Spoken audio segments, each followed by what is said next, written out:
आइए हम लोग प्रभु ईश्वर को धन्यवाद दें आज के इस दिन के लिए जो प्रभु ने हमें प्रदान किया है। प्रभु की आशीषें भरपूर है। प्रभु हमारे जीवन में अद्भुत कार्य करते हैं और प्रभु हमारा मार्गदर्शन करते हैं, हमारे साथ साथ चलते हैं।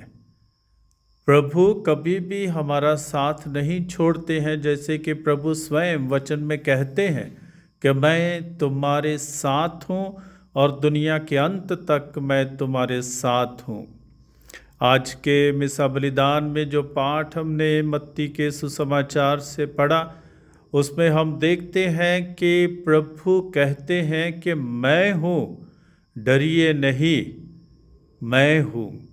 जब पेतरुस प्रभु से कहते हैं कि मुझे भी आदेश दीजिए कि मैं भी जल पर चलूं, पानी पर चलूं, तो प्रभु कहते हैं कि आ जाओ। और जैसे ही हवा के कारण पेतरुस भटक जाते हैं और डूबना शुरू करते हैं, तो तब प्रभु अपना हाथ बढ़ाकर उसको सहारा देते हैं और उनसे कहते हैं कि आप कितने अल्प विश्वासी हैं, आपने संदेह क्यों किया।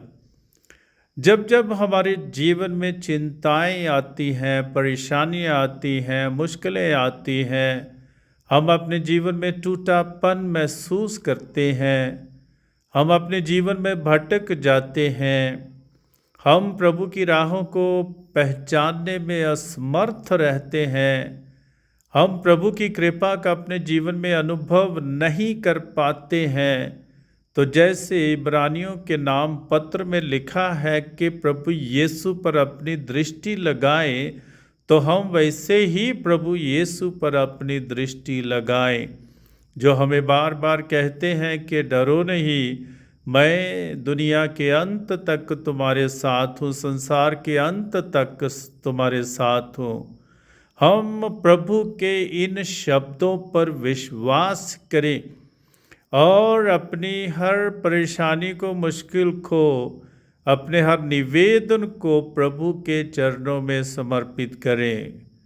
बहुत बार हम लोग प्रभु से दूर हो जाते हैं क्योंकि हम प्रभु की राहों को पहचानते नहीं हैं, हम वचन के अनुसार अपने जीवन नहीं चलाते हैं, हम अपने जीवन में प्रार्थना करना छोड़ देते हैं और हम प्रभु पर पूर्ण भरोसा नहीं करते हैं, विश्वास नहीं करते हैं।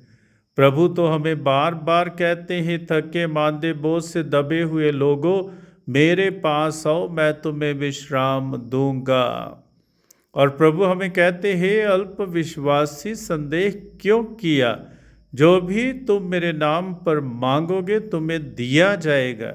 यही हमारा विश्वास होना चाहिए। कई बार हम सोचते हैं कि हमें नहीं मिला है, इसलिए हम प्रभु से दूर हो जाते हैं, निराश हो जाते हैं, हताश हो जाते हैं। लेकिन प्रभु कहते हैं सब्र करें, अपने जीवन में सब्र करें। जब हम लोग सब्र करते हैं तो तब हम प्रभु की राहों को अपने जीवन में समझने में समर्थ हो जाते हैं, समझते हैं, हम लोग समझने में सक्षम हो जाते हैं। तो आइए हम लोग प्रभु की बातों पर पूर्ण भरोसा करें, विश्वास करें, अपने जीवन में निराश ना हो। लेकिन प्रभु ने जो हमें आशा प्रदान की है, एक नई उम्मीद प्रदान की है, उस आशा और उम्मीद के अनुसार हम प्रभु पर पूर्ण भरोसा रखते हुए प्रभु की कृपा का अनुभव करें। आज जैसे ही आप अपना दिन शुरू करते हैं, अपने आप को प्रभु यीशु के चरणों में समर्पित करें, उनकी आशीषें प्राप्त करें और उनसे कहें कि उनके बिना हम कुछ भी नहीं कर सकते हैं। हमें शक्ति चाहिए, हमें सामर्थ्य चाहिए, हमें प्रभु की कृपा चाहिए, हम प्रभु की आशीष चाहिए, हमें प्रभु का साथ चाहिए, जब हम लोग प्रभु की महिमा कर सकते हैं और प्रभु के वरदानों से परिचित हो जाते हैं और धन्यवाद देते हैं प्रभु को, तो हम प्रभु की राहों पर चलने में सक्षम होते हैं। हम दूर ना हो जाएं प्रभु से। वचन को पढ़ें, रोज रोज पढ़ें, प्रार्थना करें, भरोसा रखें, विश्वास करें।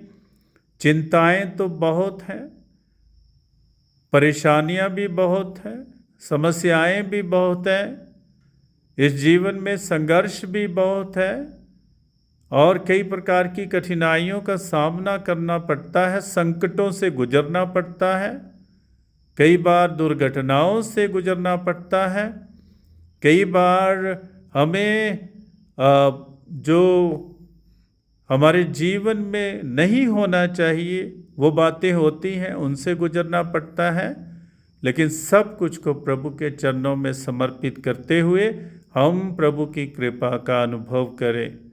जब हम लोग अपने जीवन में निराश होते हैं, समस्याओं परेशानियों से गुजरते हैं, तो सामने प्रभु यीशु खड़े हैं और वे कहते हैं, डरिए मत, मैं हूँ, मेरे पास आओ, मैं तुम्हें विश्राम दूंगा।